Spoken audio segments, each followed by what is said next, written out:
Welcome to Burlap Teachers. Enjoy the video. You've opened the document and located the picture.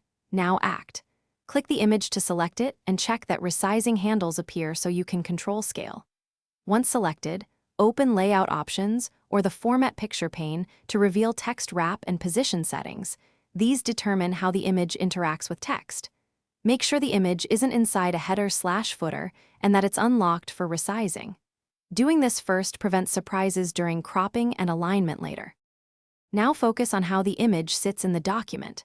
Set wrap text to square, tight, or in front of text so the picture moves independently. This prevents text from forcing odd placements. Crop excess areas by dragging corner handles and hold proportions to avoid distortion, or use the size dialog for precise dimensions. If you need exact placement, adjust width and height numerically. Uncheck lock aspect ratio only when intentional. These steps control both appearance and file layout behavior. Finish by aligning and anchoring the image so it stays put.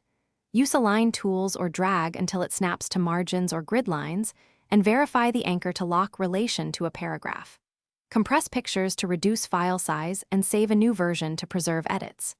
If the image still shifts or loses quality, export it from an editor as PNG or JPEG and reinsert. This often clears embedded formatting issues.